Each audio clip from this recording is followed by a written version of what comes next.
Let's Mike News at 5।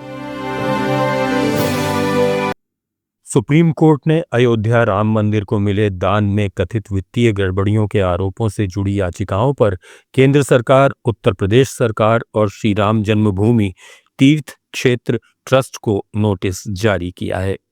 मुख्य न्यायाधीश justice Suryakant की अध्यक्षता वाली बेंच ने उत्तर प्रदेश सरकार से गठित एसआईटी की स्टेटस रिपोर्ट भी मांगी है और मामले से जुड़े सीसीटीवी फुटेज सुरक्षित रखने का निर्देश दिया है।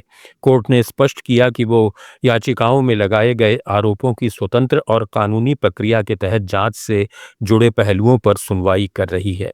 फिलहाल इन आरोपों पर कोई न्यायिक निष्कर्ष नहीं निकाला गया है।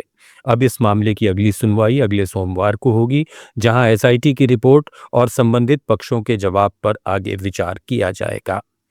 सुप्रीम कोर्ट में सुनवाई के बाद याचिकाकर्ता के वकील सत्यम सिंह राजपूत ने कहा कि उनकी मांग है कि ट्रस्ट के कामकाज की निगरानी के लिए कोर्ट की देखरेख में एक स्वतंत्र कमेटी बनाई जाए और दान की पूरी ऑडिट कराई जाए। खासकर सभी सबूत, सीसीटीवी फुटेज सुरक्षित रखे जाएं ताकि जांच निष्पक्ष तरीके से हो सके।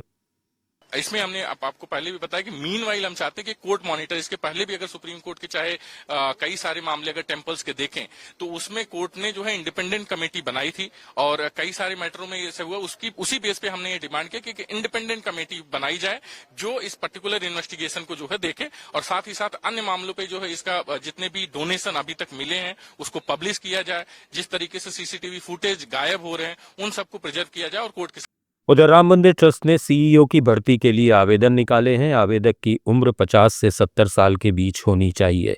शैक्षिक योग्यता ग्रेजुएशन। आवेदन की अंतिम तारीख 18 जुलाई 2026 शाम 4 बजे तक है। जगतगुरु शंकराचार्य स्वामी अभिमुक्तेश्वरानंद ने भी राम मंदिर चढ़ावा चोरी मामले में सख्त कार्रवाई की मांग की है। बहराइच में उन्होंने कहा कि अगर चढ़ावे में गड़बड़ी हुई है तो ये बहुत बड़ा पाप है और दोषियों पर कड़ी कार्रवाई होनी चाहिए। ये बताया गया है शास्त्रों में कि जो देवता का धन का अपहरण करता है उससे बढ़कर के दूसरा कोई पाप नहीं हो सकता।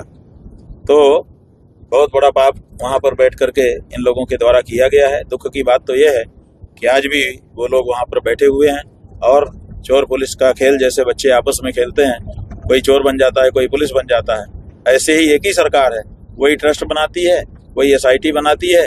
जैसे घर का बच्चा चोर पुलिस खेले वैसे खेल खेलती है और आप लोग उसको रिकॉर्ड करके मनोरंजन करते हैं और बाद में खेल खत्म हो जाएगा सब जहाँ के तहाँ। ये ठीक नहीं है।